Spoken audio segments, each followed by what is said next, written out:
प्रधानमंत्री नरेंद्र मोदी इस समय 5 देशों की यात्रा पर हैं। इस यात्रा के दूसरे चरण में वे कैरिबियन देश त्रिनिदाद और टोबैगो पहुंचे, जहां उनका शानदार स्वागत किया गया। यहां उन्हें देश का सबसे बड़ा नागरिक सम्मान the order of the Republic of Trinidad and Tobago दिया गया। इस सम्मान को स्वीकार करते हुए प्रधानमंत्री मोदी ने कहा कि वे इसे 140 करोड़ भारतीयों की ओर से स्वीकार कर रहे हैं। यह सम्मान हमारे दोनों देशों की शाश्वत और गहन मित्रता का प्रतीक है। मैं इस सम्मान को 140 करोड़ भारतवासियों की ओर से एक साझा गौरव के रूप में स्वीकार करता हूं।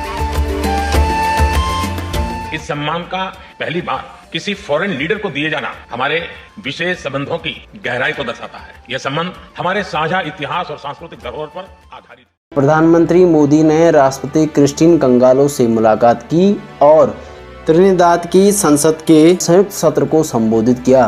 उन्होंने कहा कि भारत और त्रिनिदाद का रिश्ता सिर्फ राजनीतिक नहीं बल्कि भावनात्मक और ऐतिहासिक है, क्योंकि यहाँ भारतवंशी समुदाय की 6वीं पीढ़ी आज भी भारत से जुड़ी हुई है।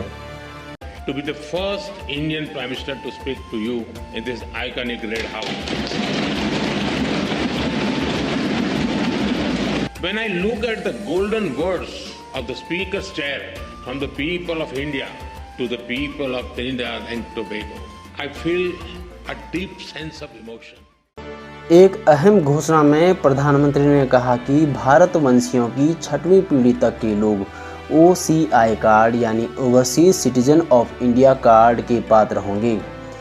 इसका मतलब ये है कि वे बिना किसी पाबंदी के भारत में रह सकते हैं, काम कर सकते हैं और अपने पूर्वजों की धरती से जुड़ाव महसूस कर सकते हैं।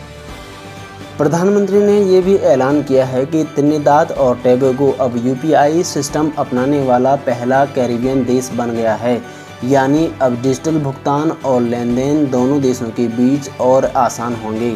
इसके बाद प्रधानमंत्री दक्षिणी अमेरिकी देश अर्जेंटीना की ओर रवाना होंगे। खास बात यह है कि पिछले 57 सालों में यह किसी भी भारतीय प्रधानमंत्री की पहली द्विपक्षीय यात्रा होगी।